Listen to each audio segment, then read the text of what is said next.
Hello and welcome to DFS Coach Talk. Today is Saturday, December the 11th. I am Joe Sarvati, affectionately known as Coach, and I am joined by the one and only Mr. Josh Crash Davis. How are you on this wonderful Saturday, Mr. Josh? Doing well, Coach. Getting ready to crush another NBA slate with you. And like you say, I always look forward to this podcast every week. You know, we only do it once a week, but it's always a lot of fun. And we've had some good lineups, so looking to keep it rolling this week. So, absolutely, I'm definitely looking forward to it. Build a winning. Two brains are better than one Fanduel GPP at the end, so definitely stay in touch for that. We had a strong night on Draftkings last night. Top 5% in all of the contests there. Really strong clipboard, so that was great. Had some cash winners on FanDuel, but just missed the cash line in some of the GPPs. Yahoo, not so much, but it was that wacky, they're trying to get an edge and start 30 minutes later, and they missed out on really the best game of the night with eliminating those first two. So we weren't quite able to get across the line on Yahoo, but I think we win on all three tonight, Josh. That's my prediction. Sounds like a plan to me. All right, we're going to dive into this. One thing before we get started, if you're watching on YouTube, hit the thumbs up, hit the subscribe button, give us a comment if you have a second, a question, anything. That really helps us on the algorithm. And then hit that little alert button, the bell in the upper corner there. That lets you know when any of our podcasts post. And remember, we do 7-day-a-week NBA podcasts in front of the paywall and 3 NFL podcasts as well. So great time to get involved too. It's a Saturday, so if you get the 3-day membership for $10, you get Saturday, Sunday, and Monday, all 3 days of heavy NFL and heavy NBA. No NFL today, but Sunday and Monday. And then all of our NBA action all 3 days. And all three are good slates. So DFSCoachTalk.com. Just go right to our membership page. You click the button. We'll get you in Discord just a couple of minutes after that. And then you'll be able to see all of the ongoings of our wonderful family in Discord that's sharing information. And I think we have the best in the industry, no doubt about it. Last thing I'll say, and then we're going to break these games down, is we've got some announcements coming up. Our man, John Wehausen, is working on a Christmas giveaway. And I don't know, what are we looking at, Josh? The last thing was the 12 days before Christmas? Or yeah, I think we're going to be doing a 12 days of Christmas giveaway promo. So awesome.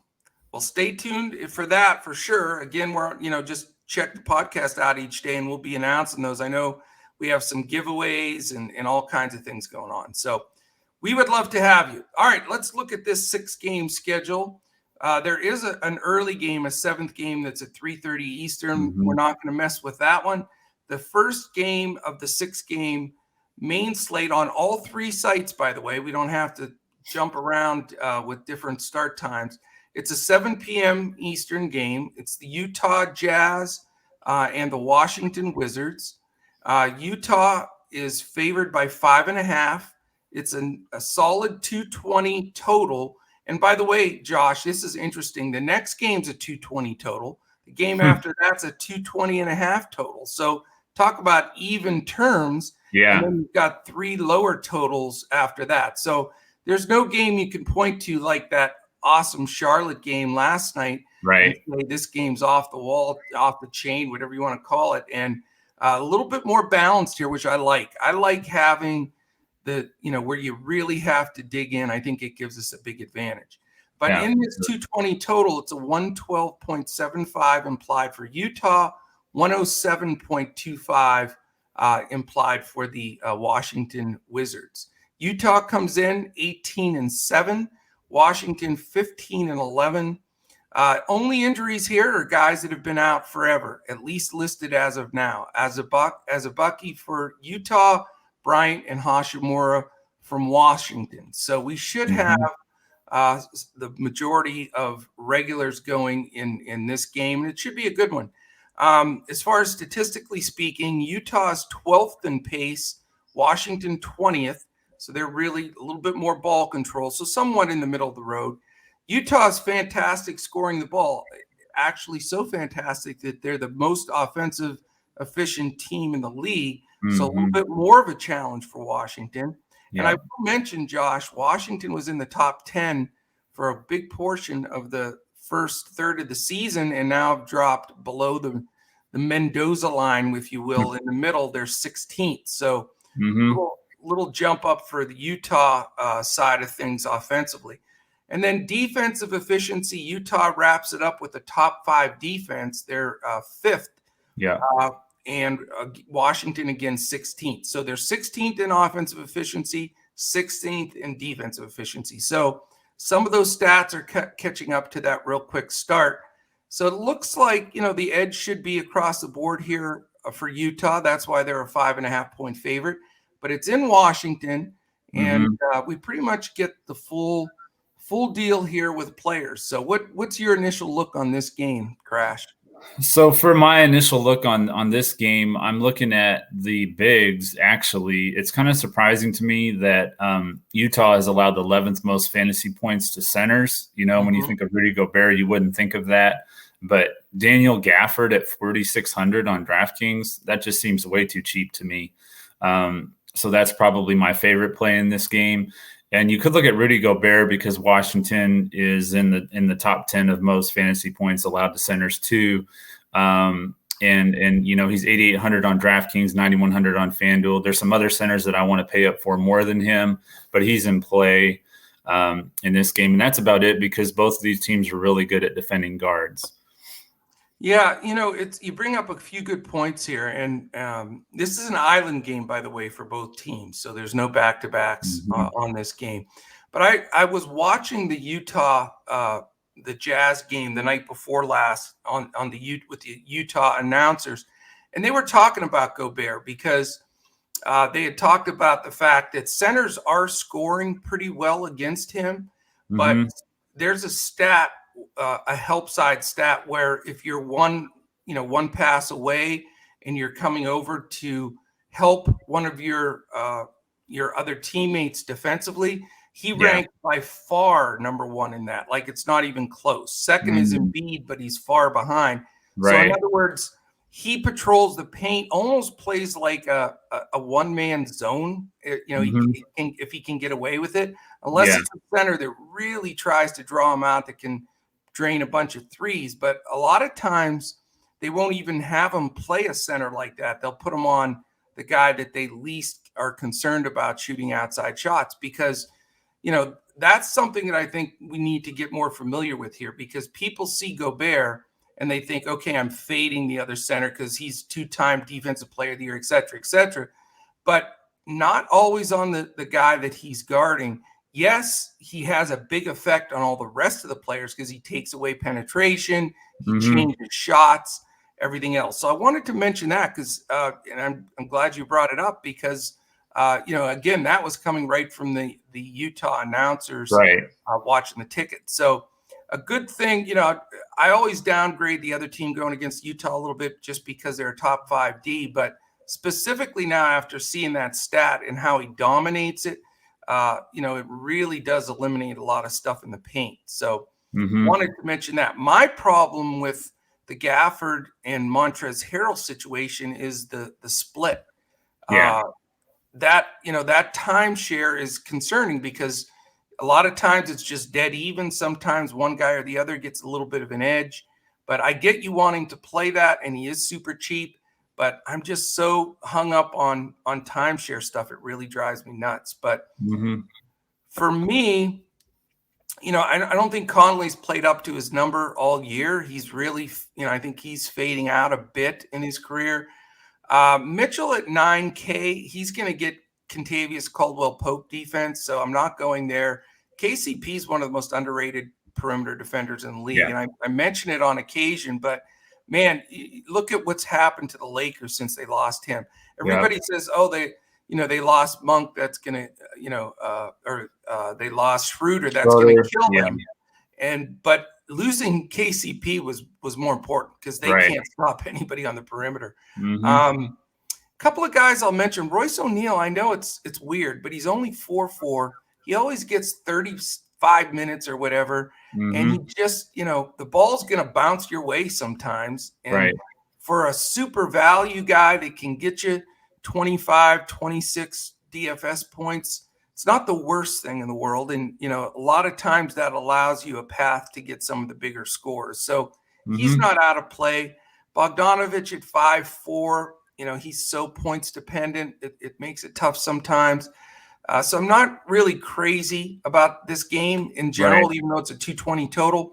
But I'll tell you, Kuzma at 5'8" is fair, I think. But again, you've got Royce O'Neal defense. So, in this game, it's just the matchups aren't really conducive. I think, you're going to get a possibly tight game. Yeah. But I just can't say I'm diving on this game with with these players. It's just, I would say right now, it's either going to be a pass game, even though it's only a 5-game slate, a 6-game slate, or maybe just one value guy. Mm-hmm. Yeah. On a 3-game slate like we had on Thursday, it would be more, conducive to play some of these guys. But on a 6-game slate, there's enough out there that we don't have to dig that deep. That's right. And with all the injuries and COVID and all the stuff going on, there's enormous value every night. Right. So I can't remember, to be honest with you, Josh, the last time I didn't build mainly a stars and scrubs lineup, because you can get the scrub side of it with guys that are going to play 35 minutes or whatever, and then you can build your stars in. Yeah. Yeah. Earlier this year, we were looking more at that mid-level build. Exactly. But as the year's gone on with the injuries and COVID, I mean, it's just every night there's a 3 or 4K guy out there that you just have to have in your lineup. So I know. I mean, last night the top 5% lineup on DraftKings, we had a bunch of 4K guys. The Davis from Sacramento, and I mean, just on and on. You can go with sub 5K guys, and then all of a sudden you can afford to put, a couple of big time guys in, like, Sabonis and Durant and such. Yeah. So, all right, Chief, let's go to game 2. It's an 8:00 game. So that Utah-Washington 7:00 game solo initially. Then we have 3 8:00 and 8:30 and 2 8:30. So there's no late game sweat tonight. It's everybody's jumping in pretty much in the same time frame. So the second game, Sacramento at Cleveland. I'll tell you what, nobody talks about Cleveland. I tweeted about it a little bit last night. I can't believe how great they're playing. I mean, they're not just beating people, they're drubbing some people. Their record is great. Their stats are so much better. That's coach of the year material right there. I can't believe they're right in the heart of that Eastern Conference playoff race. I thought they'd be one of the worst 3 teams in basketball. Right. Yeah, they're really playing well. Well, they're a 6.5-point favorite at home against Sacramento. Both of these teams played last night.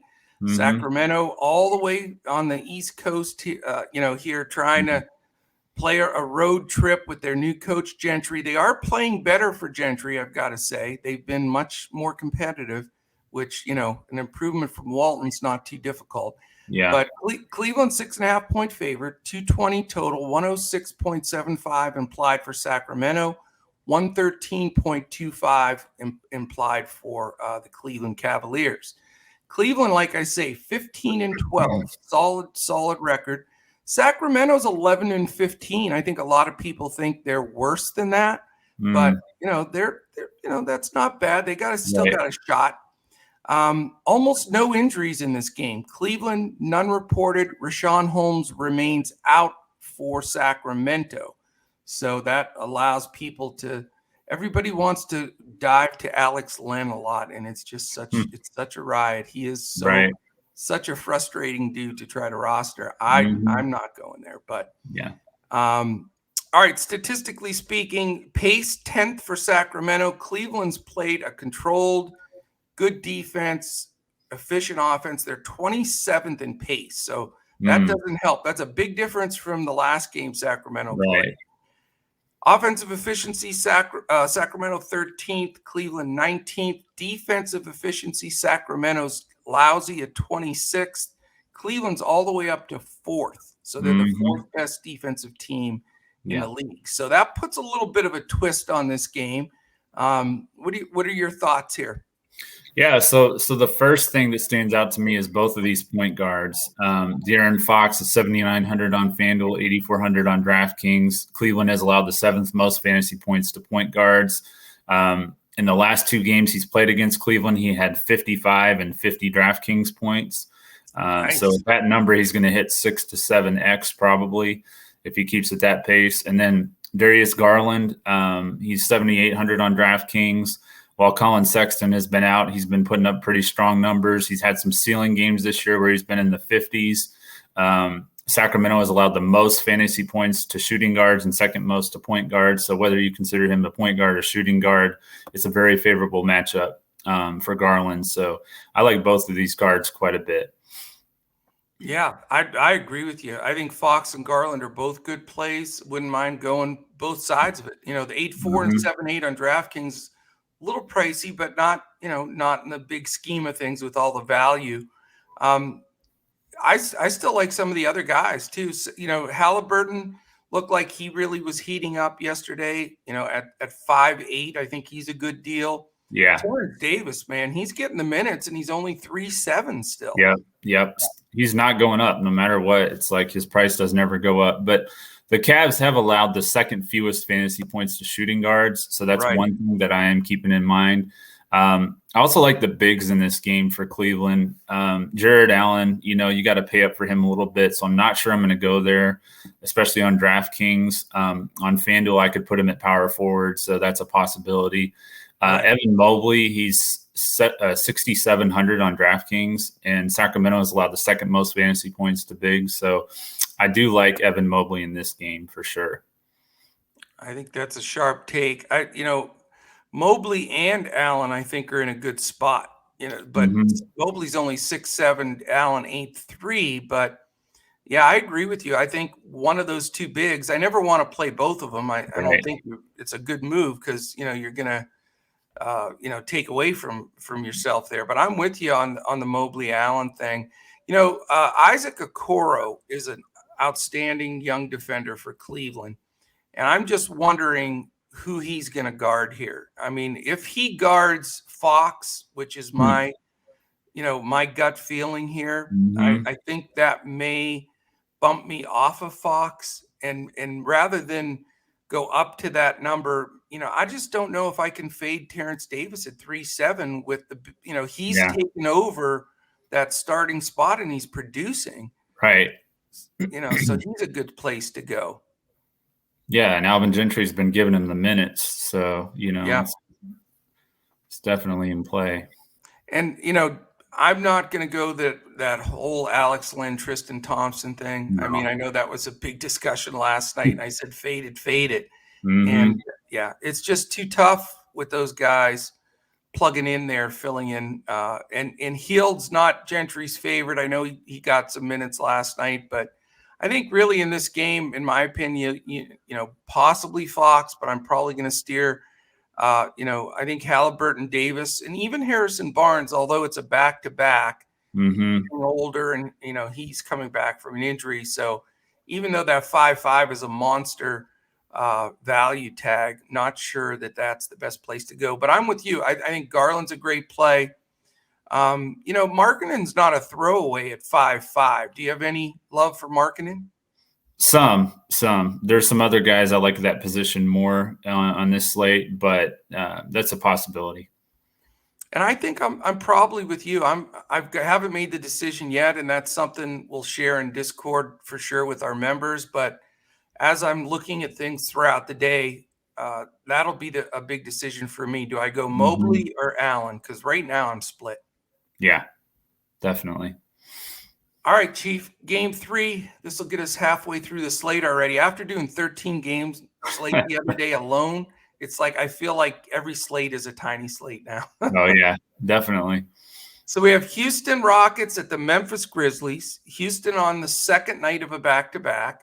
And I'll tell you, I got to give my hat off to the ex-Maverick assistant over there, Silas. The Houston is playing much better with a really not good lineup. So they're at least being very competitive. of late.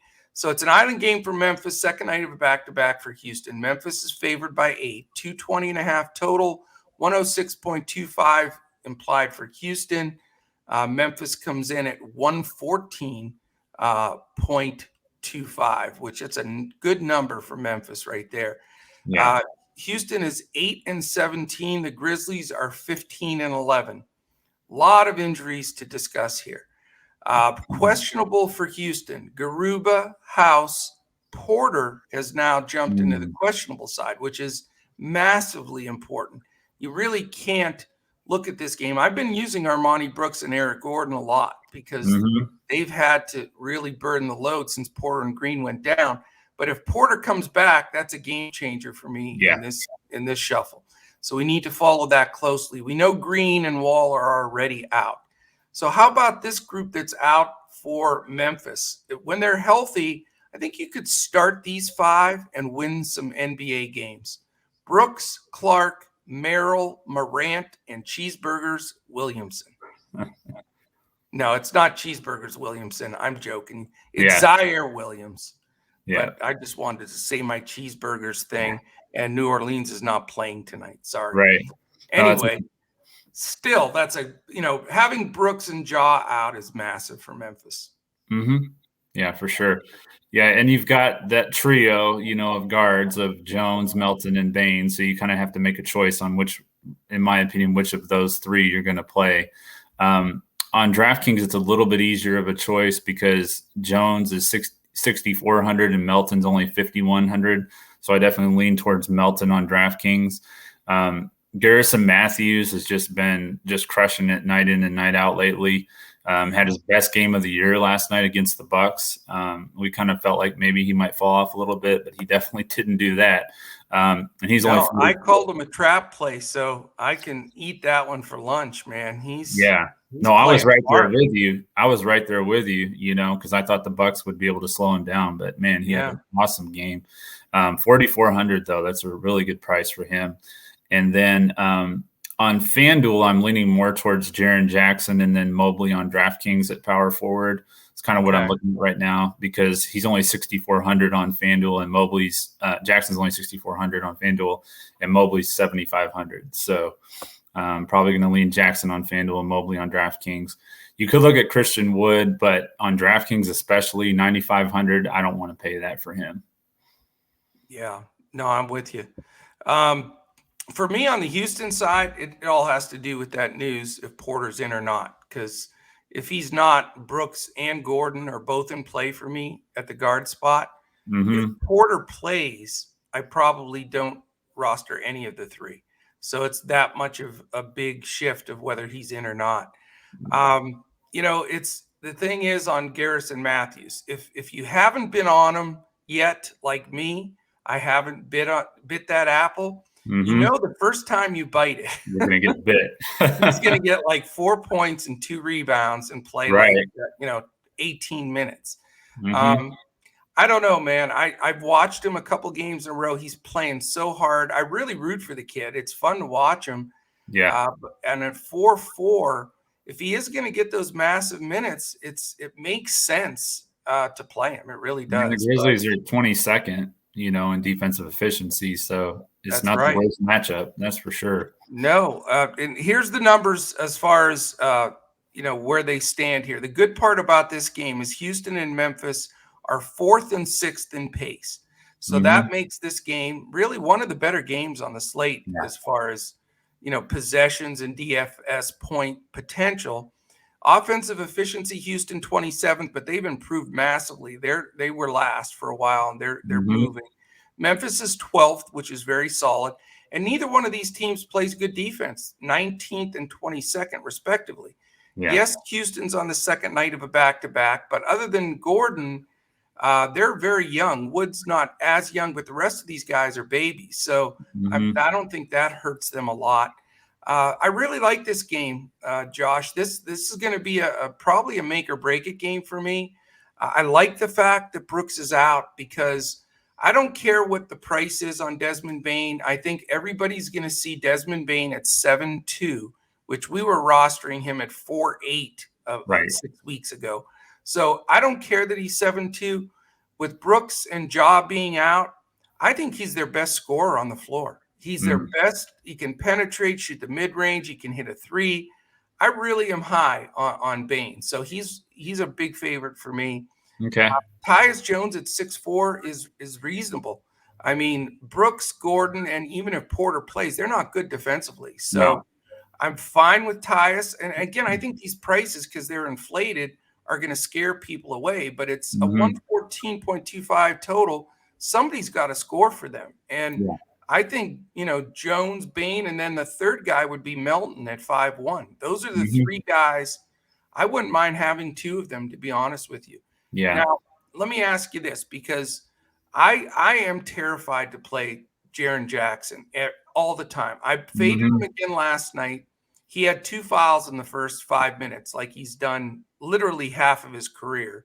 He just is so undisciplined, and I'm always afraid of losing minutes. Now, when he does play, he's one of the best around. He can hit the three, finish with the best of them, and he's been playing better.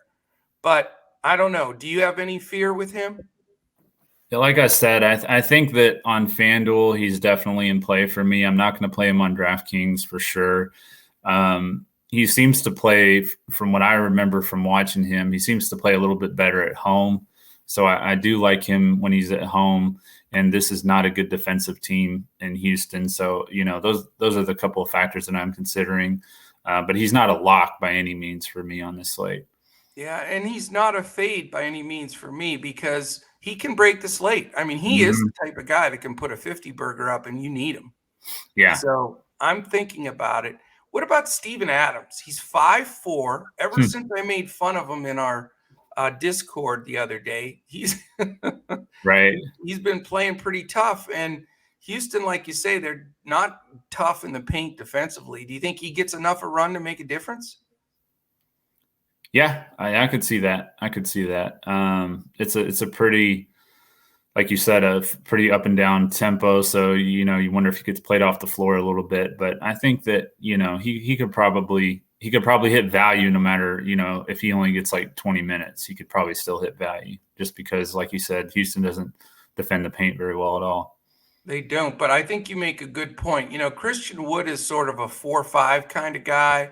And, I think there are times where Memphis will go smaller and have Kyle Anderson in there, or Xavier Tillman, more athletic, the non-bigs. Now, the thing is, though, if they go the other direction, Adams could pretty much own the paint. This could be one of those 15, 16 rebound games for him as well.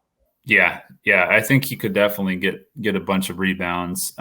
Scoring, I'm not sure how much he's going to do, but rebounds and blocks and stuff like that, he could do that for sure. Yeah.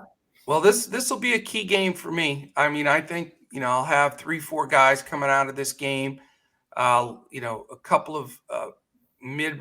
And the great part about it is I can come out of here with all guys being either mid-priced or value. And that allows me in these last games to cherry pick some of the big names. For sure. All right, Chief, game 4, Chicago Bulls, Miami Heat, 8 p.m. game. Miami -1, the lowest over under of the slate, 211.5, 105.25 for Chicago, 106.25 for your Miami Heat. Chicago 17-9, Miami 15-11. It's going to take an extra podcast to read all the injuries in this game. There are more guys injured than playing. I'm telling you, it's nuts. So for Chicago, we've got Alex Caruso questionable, out DeMar DeRozan, out Javonte Green, out Derek Jones, out Matt Thomas, out Kobe White, out Pat Williams. So there's, more than half your roster. Miami, Duncan Robinson, probable. Couple of small names here. Bam Adebayo, out. Jimmy Buckets Butler, out. Markieff Morris, I think he's still I don't think he's played since he had his spine snapped by the Joker. Right, he hasn't. And then Victor Oladipo's been out. So, again, you've got a situation here of having to go pretty deep in these benches and rotation. And what it does is for us, it really shifts usage. We had a great question in our YouTube yesterday, which I answered. And, how do you determine, he said, who's going to get the usage, who's going to get the minutes, all that kind of stuff, and what those matchups are going to be.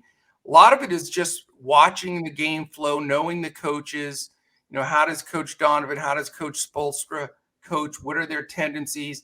That just comes from watching thousands of games. Yeah. And also, and I want to mention it here too, so that everyone gets to hear that, not just the person I answered the question to, but I like to go to basketballreference.com, go to advanced stats, and you can go back through and see who's playing when with X amount of guys on the floor.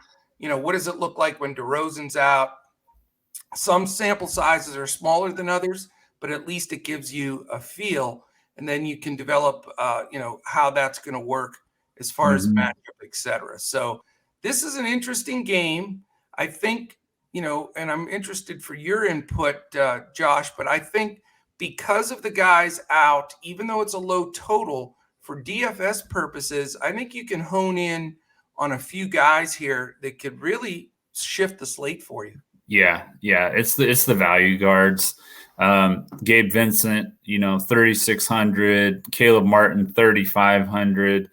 Martin's coming off a career game against my Bucks, unfortunately. Yeah. But he, those guys, Martin and Vincent, they're going to hit 6 or 7x as a floor probably, so they're probably going to hit, 8 or 9, maybe even 10x if they have a good game. So, those are guys you just cannot afford to fade, in my opinion, in DFS. So Caleb Martin, Gabe Vincent on DraftKings, especially are locks. On FanDuel, Gabe Vincent's 4,300 on. Hey, Josh, keep the thoughts going. I have to answer my door. Somebody's got a package here before the dog barks. Keep rolling, man. All right. So on FanDuel, Gabe Vincent's 4,300, and then Caleb Martin's 4,900. So those guys are definitely still in play, but not my favorite plays on FanDuel. And then for the Bulls, you've got Alex Caruso. He's 5,000 on DraftKings. In the last game they played, which was November 27th, he was the second leading scorer for the Bulls. He had 37.3 DraftKings points. And Miami has actually allowed the 8th most fantasy points to shooting guards, as good as they are defensively. So I like Alex Caruso here. You could look at Vucevic with DeRozan out, and that whole matchup is favorable for him. But I'm not sure I want to go to Vucevic, because at 9,100, I'd rather pay up for a game coming up later. Excellent points, like I heard any of them, right? Thank you. I think your Christmas present's here, Josh, so I'll have to get that. Nice. Couple things I want to mention here in this game that I thought were very interesting. First of all, Caleb Martin coming off that game, and then watching Cody Martin last night. What has happened with these Martin brothers? The Martin brothers, yeah. And not just brothers, they're twins. So yeah, exactly. It's just unreal. Those are two guys, that didn't look like they were going to make the league. Cody was able to hang on but not get in any. Caleb actually got cut by a few spots. So just amazing that these two guys have risen up. It's really hard to believe. But let's look at the stat side. I didn't go over the stats yet in this game. Chicago 9th in pace, Miami 18th. So it's a pace up game for those Heat players that do play. Offensive efficient, both sides are. That's why they're winning games 6th and 8th. But here's the problem: 6th and 9th. So you got two top 10 defensive efficient teams. But do you really think Miami is a top 10 defensive team without Bam and Butler? That's the question. No. So, those numbers are skewed a bit. There's no question about it. Yeah, and I do want to mention, because I forgot to mention Tyler Hero, 6,600 on FanDuel. He's 7,400 on DraftKings. He didn't play the last time they played, but with Butler and Bam out, this should be a good opportunity for him to bounce back. He had a kind of a down performance against the Bucks. He had only 9 points and turned the ball over 7 times. So yes, they scored 17 DraftKings points. So this is a big bounce back spot for Tyler Hero, I think. Yeah, I agree. I mean, he had a nightmare game the last time out. So He did sting a lot of people because he was owned pretty well. But at 7-4, I think there. I mean, where are all the points going to come from? I mean, your options to me, I guess, are Lowry at 7-7. I think Caleb Martin. I mean, it's it's going to be like watching his brother last night. It's the identical hair things and everything. They look so much the same. At 3-5, there's your value guy too. Yeah. So he's very doable. What do you think of Duncan Robinson again? I apologize if you mentioned some of it. He's only 3-5. I didn't realize he was that cheap. On DraftKings, yeah. I was thinking he was probably going to be in the 5 or 6 range, and I didn't want to play him at that price. But 3-5, man, that's almost too cheap to not play him. That's what I have here. I mean, I can double check it, but that's what it says right here. 3-5. I don't know if I can fade him. I mean, yeah. He's going to get a bunch of shots up. Right. In my initial build that I was working on earlier, I was having a hard time finding a small forward, so that might be where I go. For sure. So 30 plus minutes, right? Right. Yeah, 30 plus minutes, but a 211 total. Over and under. Wouldn't think this would be a game we would get that heavily into, but it kind of feels like we may need to just because of all the value. Exactly, and all the guys sitting. I mean, Dedmon's always an opportunity too at at 4 or 5. So I don't know. I like Lowry, Martin, Robinson, and Dedmon. I like 4 guys based on their pricing here. Not that I'm going to stack any of them up, but those are the decisions I think that have to be made on that side of the ball because it's hard to pass up the price. Right, for sure. Then, on the Chicago side, it'd be nice to know if Caruso is back because he does get solid minutes and he's only $5K, but not going to go there anyway. But with the fact that DeRozan's out, it definitely elevates Levine, but he is 9-8, but you can afford to go there. You also have Vuk at 9-1. So, instead of the big 3 there, you've only got 2. I think one of them is very playable. I mean, that's the decision we have to make. I think if you want to pay up in this game, it's one of those 2 guys. After that, I don't know. Lonzo a little high at 7-3 with Lowry defense and Caleb Martin defense. Caleb can defend too. Just not sure I want to go there. The guy that's dead to me, Mr. Josh, is this Dosunmu guy. He's single-handedly sunk my lineups the other day, and I'll never play him again. If he has a son that plays in the NBA 20 years from now, I won't play him either. So he's Io Dosunmu. You have been eliminated from Coach Talk. He's on the list. He's on the short list of swimming with the fishes, as they say. But anyway, I'm more than likely looking at one of the pay up spots because if you've noticed, we've been talking all value the whole slate. So I don't think you can go wrong with Levine or even Vuk, one of the 2 spots. And then, I may end up having 2 value guys for Miami. I know it seems weird, and it's in a cash hybrid lineup. I don't think it's particularly GPP-ish. I think Miami's going to have some exposure here. Yep. All right, Chief, 2 games left. 8:30 is the next game, the next 2 games. So the last 2 on the slate, I guess it's the mid evening slate here, being the sweat slate. Golden State Warriors, Philadelphia 76ers. Love our thumbnail today. I already posted it. Our great man, Mr. Omaha Joe Stanton, put the thumbnail together with the 2 Curry brothers on there.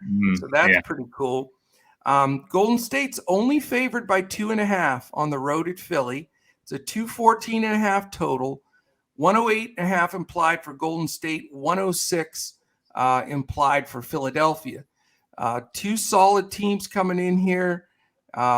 Definitely going to be a very competitive, hard-fought game. You've got Golden State at 21-4, Philadelphia. Excuse me. Philadelphia at 14-12. Injuries: Golden State questionable. Iguodala, Klay Thompson, and Wiseman are out. Riller is probable. Ben Simmons is out, but everybody else is back. So we've got really shootout at the OK Corral here. And I'll ask for your breakdown on this, but let me give you the statistical look. Golden State is second in pace. Philadelphia is only 22nd. So big pace down for Golden State, big pace up for Philly. Offensive efficiency, 2 veteran teams that know how to score the ball. They're 3rd and 10th. Golden State still number 1 in the league in defensive efficiency. They've been there for a long time. Philadelphia only 18th, which is shocking because with Embiid, they've been fantastic. But the reason they're 18th is because they haven't had Ben Simmons this year, and Embiid has missed some games. So they go from a top 5 defensive team with Simmons, and nobody's talking about that, to a below average defensive team. And the reason they're 14 and 12 and not like 20 and 6 or whatever is because they've lacked that defense. So what's your initial take on this game? Yeah, well, first of all, I'm never going to sit here and say don't play Steph Curry. I mean, you can always play him. So if you have the salary, you can definitely play him here. I actually like his brother a little bit as a value play. 5,800 on DraftKings, 5,400 on Fanduel. I like him in this game. Jordan Poole is only 5,700. I think you could look at him. He had 32.3 DraftKings points last time they played, which was on November 24th. In that game, Tobias Harris didn't play, but he had 43 and 49 DraftKings points the last 2 times he played against them, which is kind of surprising when you think about Draymond Green, probably was guarding him. And then you have Joel Embiid. He had 60 DraftKings points last time he faced them in April, but Golden State has allowed the second fewest fantasy points to centers, and he's not my favorite pay-up center on the slate, so I'm probably not going to go there. Interesting. Curry's on this chase to pass Ray Allen for the most threes made in history. I think he's like 15 away or something like that. Yeah, I think it's like 15 or 14 or something. Yeah, he's getting there. So he's going to be firing him. He wants to get that record. At 11-6, that is a lot. But I don't know if they try to put Danny Green on him. That's possible. Maybe Maxey, just speed-wise. But, 11-6 is an absolute basket of, ton of money here. But I'm not counting him out yet. I really am not. I just think he's in a groove right now. He's the man. Philly's defense hasn't been up to par. It'd be their guy Simmons on him if Simmons was playing. But that's all a big adjustment for them. But so Curry's still, there's so much value. If I can throw in the Duncan Robinsons at 3.5 and all these super duper cheap, maybe Armani Brooks at 4, if Porter sits, all those, once you start putting those guys in there, 11-6 doesn't have to scare the doors off you. So he's still in mind for me. I don't really like any of the other Warriors, as weird as that sounds. I mean, Poole's been super inconsistent, and I was on him for quite some time, and he can, somewhat break a slate, but I haven't seen it on the consistent level that it was. Same thing with Wiggins. Green, you never know if he's going to want to score the ball at all or not. And Harris is a good duel for him. And Harris has, like you said, gotten the better of him of late. So, and, I never really play Looney or Lee or Porter or any of those guys off the bench. So it might be Curry or bust for me on the Golden State side. On the Philly side, I think it's a lot different. I think, Tyrese Maxey makes a lot of sense. I'm wanting to make sure he's 100% healthy. I don't know if you watched the last game, but he got smacked going to the line or going to the basket and really smacked his head on the floor and looked like he did not know what state he was in, But they walked him off the court and then he ended up coming back in the game. So whatever it was, he passed concussion protocol. Now he might think his name is Wilt Chamberlain today. Who knows? But if he's okay and to completely clear at 6'3", I don't think he's a bad play because he's fast. He can take advantage of some stuff on the break. The other Curry brother, I mean, it's Curry versus Curry here. So I know a lot of people may roster both of them. I just don't know. It's one of those things when you're playing in your brother's shadow, Right. it's a little tougher. I mean, there's that psyche of it, Mm-hmm. But does it work in the other way? He wants to show that, because they say they interviewed him and, he thinks he's a better shooter than his brother. Well, of course he's got to say that. Right. Right. I think he truly believes it. And if you look at the percentages, yes, his brother gets, is the best, but at least Seth has an argument. So right. It's not too crazy to say something like that, but no, and I think you can consider him at 5'8", but I wish he was a little bit cheaper. Tobias Harris at 8K seems expensive against Draymond, but I saw the same thing as you. He's been effective. He's been effective against Golden State and specifically Draymond. So I think he is in play. My big question is Embiid. He's 11-2. He looks like, the Embiid of old lately, throwing up 60 burgers. And I don't know, he may have almost hit 70 the one game for me. But, Golden State has a way to just control possessions. Defensively, they shift and talk and move. And it doesn't sound sexy to say Looney and Green and either Wiggins or Porter or whatever defending in there. But, man, they get the job done. So you can have all the flashy names you want, but I think I'd take this interior defense against most. So, I don't think, as much as I love playing Embiid, that I want to go to the 11-2 number. Yeah, it's a little bit of an unknown because neither Tobias Harris nor Embiid played the last time these guys played. So, you can't go off of that. Like I said, Golden State's allowed the second fewest fantasy points to centers. So, obviously, that interior defense has been very solid, and they face some pretty quality centers, obviously. So, that's definitely something to keep in mind. I'm looking at the next game for our center, but we'll see. Yeah, I think everybody is. And speaking of pay-up centers, right? But definitely. All right. By the way, that Golden State-Philly game also is an island game for both teams, so you don't have to worry about the rest stuff with Curry or Embiid or whatever on the other side. Right. All right. Last game on the slate, Denver Nuggets, San Antonio Spurs. Denver -1, 219 total, 110 implied for Denver, 109 for the San Antonio Spurs. Denver comes in at 12-13. They've fallen below 500 with all their injuries, and the Spurs are 9-15. Probable Will Barton, Murray, and Rivers remain out. We know that Keldon Johnson is probable now, and Collins remains out. So interesting game here. Denver's 21st in pace. San Antonio. Now they say if you're around long enough, you see everything. If you would have told me in my lifetime that the San Antonio Spurs would be the fastest paced team in the NBA, I would say you're smoking some of that funky stuff but it's true.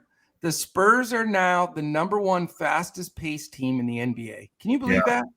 Yeah, I can, just because the way their roster is built now. It's so much different than the 2000s with Duncan and Ginobili and Parker and all those guys. Crazy. But, so big jump up as far as pace for Denver. Offensive efficiency, 18th and 23rd, so neither one stepping up there. Very average defense in Denver at 20 and 13th for San Antonio. It is the first night of a back-to-back for the Spurs, which, gives you that tremendous jarring fear that Pop is going to do one of his shenanigans when he has any kind of back-to-back. So keep that in mind, because you may have to take a Xanax if you're watching Pop and all of a sudden, you get 38 minutes from Josh Primo or something, So anyway, interesting game here. Interesting matchup. Should be a close one. What's your initial take on this one? Well, first of all, DeJounte Murray is as good as he's been. He's actually somebody that I'm going to be fading in this slate. Derek White is $3,400 cheaper on DraftKings. Right. And he's actually outperformed DeJounte Murray against Denver this year. He's got 44 and 40 DraftKings points against them. Wow. So Definitely lean towards White. Now we've got a couple of pivot plays here from the Martins and the Vincents and those kind of guys. Facu Campazzo is 3,600 on DraftKings. He had 25 fantasy points last time he played San Antonio, which was just 2 days ago. And then Lonnie Walker, he had 30 on Thursday as well. So, and he's only 3,900 on DraftKings. So Lonnie Walker and Facu Campazzo would be some nice pivot plays from those Miami value plays for me. And then, I buried the lead a little bit with the Joker, but he's 11.9, very expensive, maybe even too expensive, but 60 and 67 DraftKings points against San Antonio this year. They've allowed the 10th most fantasy points to centers. So if I pay up for anybody, if I pay up that much, he's going to be the guy. Yeah. No, I mean, I don't blame you. I mean, he's been the best. He's actually statistically points per minute actually passed Giannis right now. I mean, he's that much. I didn't think anybody passed Giannis for a couple of years, but the Joker is your number one DFS points per minute guy in the NBA.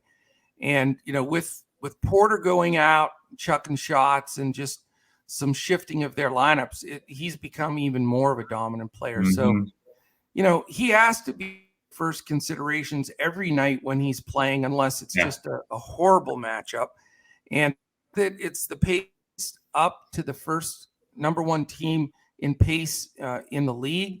I think the Joker is the best pay up play on the slate. I mean, I know it, people say, well, you keep plugging in the Joker. Well, I wasn't on the Joker for a long time. Yeah. And now with the way things are shaping up, when they're in a pace up game like this with just an average defensive team, it's very hard to fade them, especially when you have this game being a 1-point spread in Vegas. So yeah, the Joker's the best pay up. There's, as we mentioned, an immense amount of value. Right. So I am probably going to start my lineup with the Joker and then go from there. I don't know if I want anybody else from Denver.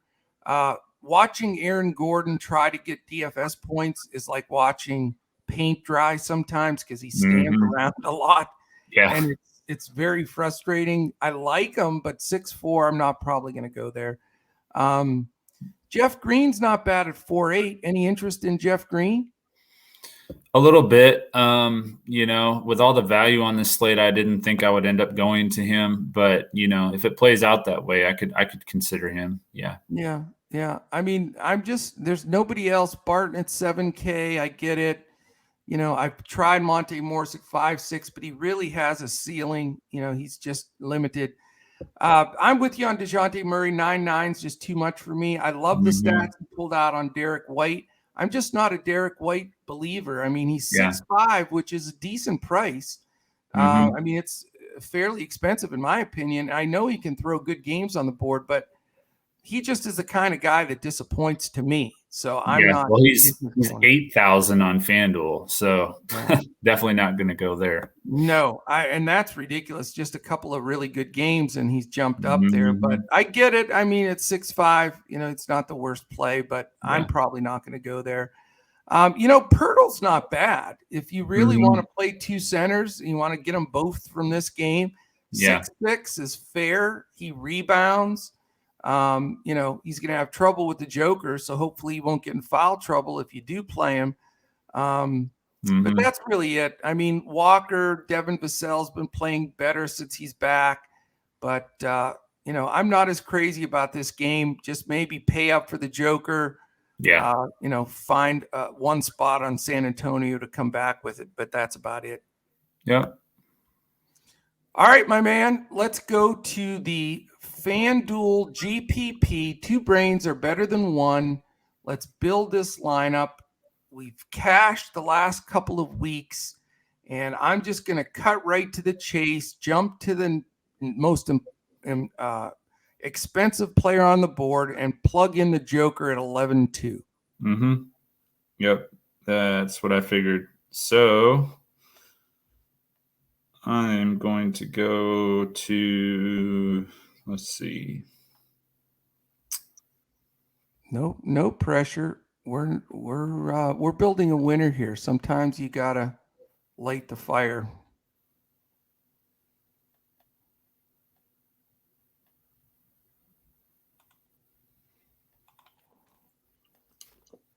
can smell the wood burning from here, man.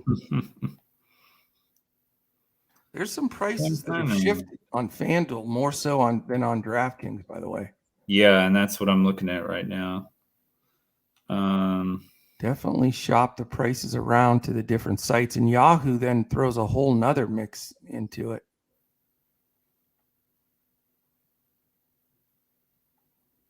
I've already got you on the very first pick. I'm going to come back with Lonnie Walker on the other side. Lonnie Walker, okay. Yeah. Coming off the last time he played him well. You know, I'm tempted on a couple of guys here, and I don't want to spend up through the roof.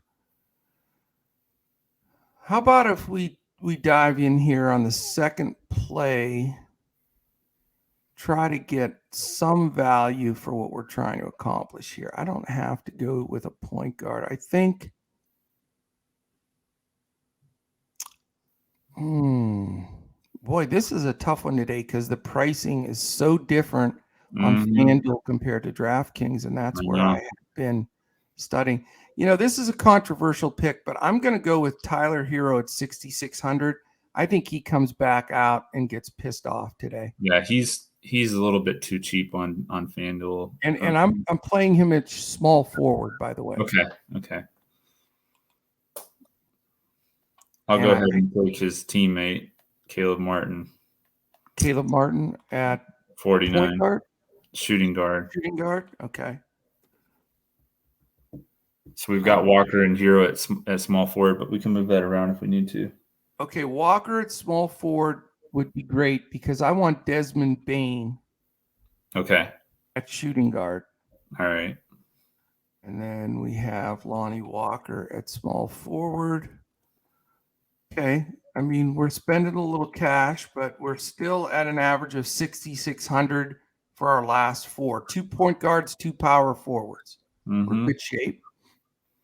All right. Let me get you're not going to like it. Let me get Jaren Jackson. Oh. Wait, let me blow the whistle. There's his third foul. No, I'm just kidding. All right. Jaren Jackson, 64. Point guard, got 66, 77. How about I just think he's going to get a tough defensive matchup. So I'm tempted to go Fox, but I'm not thrilled with the Okoro D'ing him up. Why don't we just go with the dead obvious? We barely discussed him. Nobody talks about him. Just gets out there and gets 40 plus fantasy points every night. Donovan Mitchell. Okay. And that's a shooting guard? Point guard. Point guard. Yeah. It's got to be. That gives us 58.50 for our last two guys average. Okay. I think Donovan gets overlooked a lot, you know? Yeah, I agree.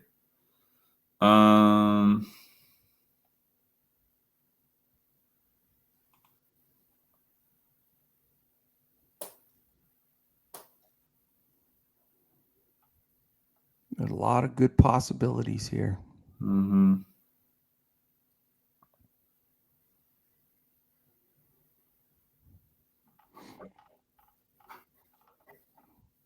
What do you think? Who's it down to? Maybe I can help. Let's see. Oh, that's going to be too much. If I went with Fox, that would only leave us with 38. Is there a power forward for 38? Let me just take a quick look. If there is, we can. No, there's not. I didn't think so. I'll go ahead and take Royce O'Neal, and then you can take the other point guard. O'Neal. Okay. So that leaves me with, let's see, where's Royce O'Neal?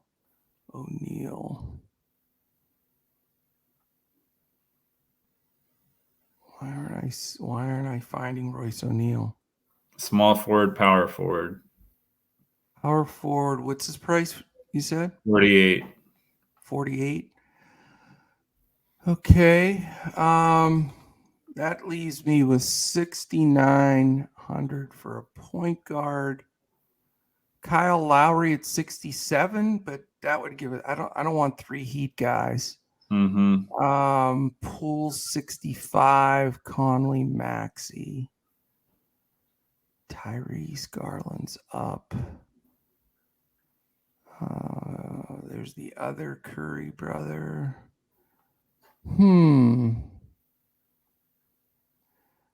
Let's see here.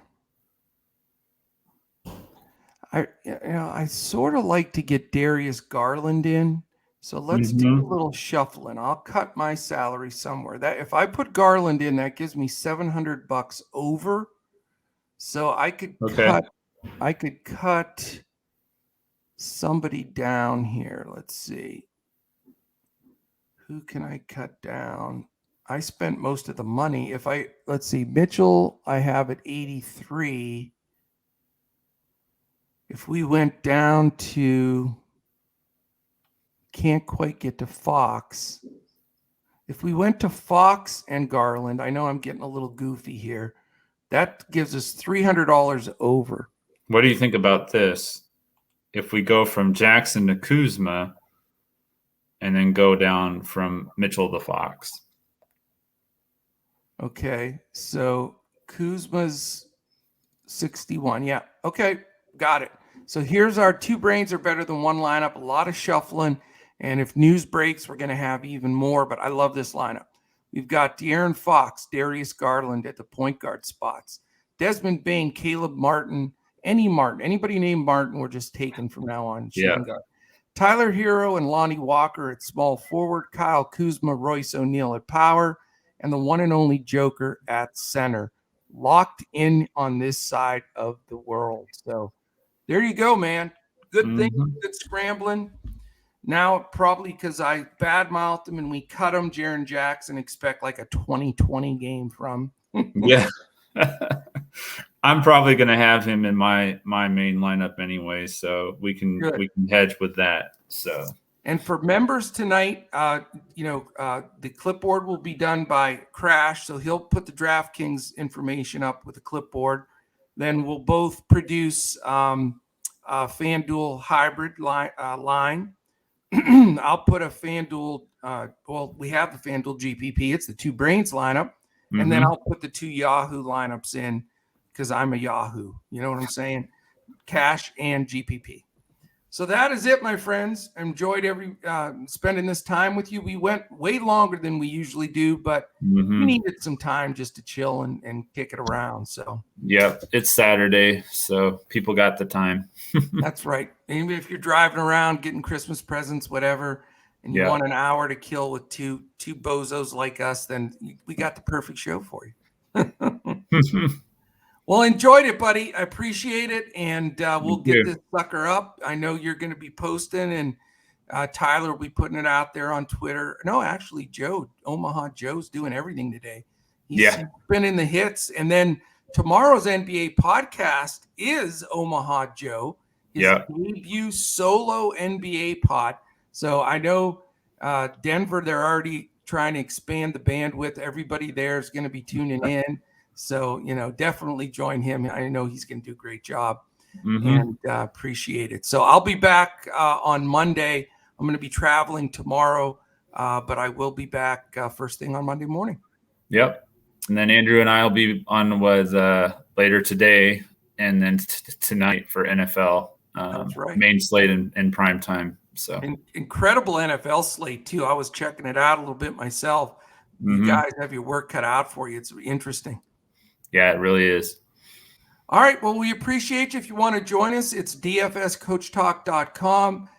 Come and enjoy the fun. If you haven't already on YouTube, hit the thumbs up, the subscribe button, and hit that little alert bell. Let us know.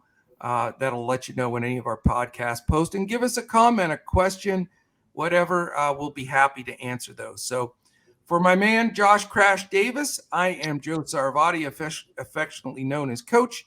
And for the entire Coach Talk team, we appreciate you listening in. We appreciate you being part of the family. And we'll catch you again tomorrow when we look to crush it in DFS.